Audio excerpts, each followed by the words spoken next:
Joining us here on MTN News, I'm Kevin Stanfield. And I'm Caitlin Corbett. In the last 10 years, the number of concealed carry handgun permits in the United States has increased by 207%. MTN's Gabby Cravat takes a closer look now at the Gallatin County numbers and the number of female permit holders. She's live in the studio.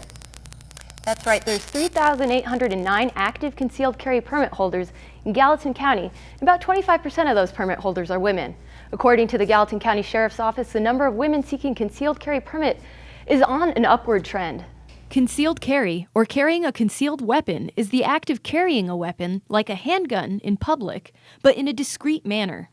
Concealed carry laws vary from state to state and can also be regulated depending on where you are, like universities and schools. In the last decade, concealed handgun permits have increased in the United States by 273%.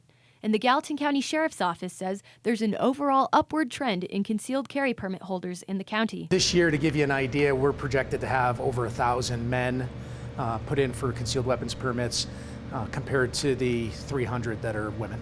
And while there are more men with active concealed weapon permits in Gallatin County, the Sheriff's Office notes that the number of women applying for permits has gone up significantly in the last 5 years. You see these horror stories in the news, whether it's from across the country or even locally here in Montana. I think that scares some people, and in a place like Montana, even in Gallatin County, if something bad happens, it could really take us a while to get to you to help you. The number of new concealed carry permits have gone up among women in Gallatin County. In 2015, there were 67, and in 2018, there were 285. And local businesses are noticing this increase. The crux of our business is women. Sal Navarro owns Montana Tactical Firearms Instruction, which offers firearm safety training courses in Three Forks. We have a lot of ladies coming. We'll have to offer classes sometimes 4 times a month in order to accommodate them. Patricia Rice says the experience can be cathartic for some women. There are some women that have come in here that have been abused and absolutely frightened of a firearm. And when they're done with that, it's like a release for them. I've had quite a few women have that experience on the range where they felt like that was the turning point for them to come forward and now become a concealed carry holder. The biggest jump in new concealed carry permit holders in Gallatin County happened between 2015 and 2016 among both men and women.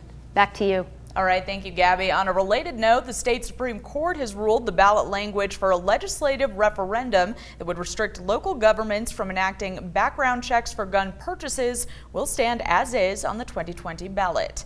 LR 130 would restrict a county, city, town, or other local government's authority to regulate the carrying of concealed weapons. That means local governments can't regulate where a permitted concealed weapon is allowed or restrict the open carry of firearms except in local government buildings. Local government also wouldn't be able to require background checks in their jurisdiction. Opponents of LR 130 say the referendum's wording would mean schools couldn't regulate firearms at their buildings or public gatherings. Montana voters will decide on LR 130 in the 2020 general election.